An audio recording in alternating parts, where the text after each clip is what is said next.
Dramatic news. There is a conservative publication, Washington Examiner, reporting that he might step down after the election. Whoa, what is this?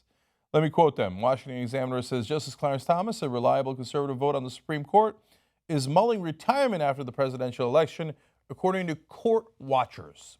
Paul Bedard is the one who wrote about this, and it's in according to his sources at least, that's what's going to happen. Now, I don't know if it in fact is going to happen, but it is important and interesting talk, and I'll get to why it's so important in 1 second. But I want to give you the other side. Ginni Thomas, Clarence Thomas's wife, says absolutely not. She writes in on Facebook, and then Washington Examiner quoted her as well, an update to their story. She says, "For all those who are contacting me about the possibility of my husband retiring, I say unsubscribe from those false news sources and carry on with your busy lives. It is bogus. Paul Bedard needs to find a phone in his life, and unnamed sources are worth as much as their transparency is."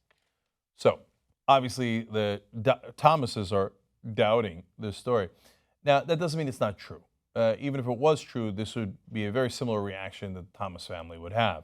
But to me, the really interesting part is why it's coming out now. Because obviously the Thomas family doesn't want it out. Clarence Thomas doesn't want it out. But somebody wanted that information out, right or wrong. Now, if it's right, the importance of it is obvious. Antonin Scalia passed away.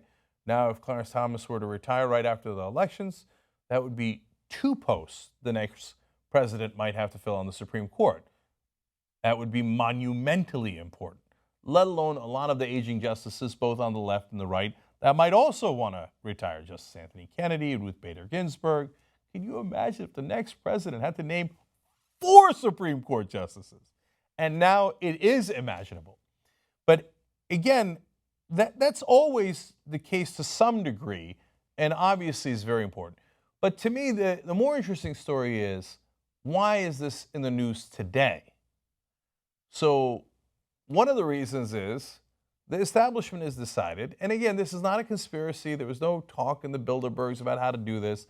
It's just a series of small decisions that lead to a larger result, what I call the invisible hand of the establishment, like the invisible hand of the market that Adam Smith talked about. So they've decided that you really need to go with the establishment pick. And if you're wondering who that is, by the way, in this election, that's kind of a no-brainer. That's Hillary Clinton, who's been involved in politics and pre-approved by the donors, the corporations, all the politicians, Washington and New York, pre-approved for the last 40 years. That is your establishment pick. And if you wanted that establishment pick to win, you would have her run against a monster, someone unspeakable, a person you could not trust the republic to.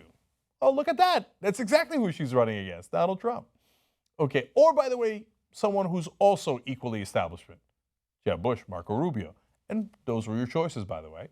So, and then the other thing you would want to do is scare the bejesus out of everyone. Oh my God, now it's 2 Supreme Court justices, maybe 4 Supreme Court justices on the line. No matter what other issues you had, you have got to make sure that you go with the establishment pick.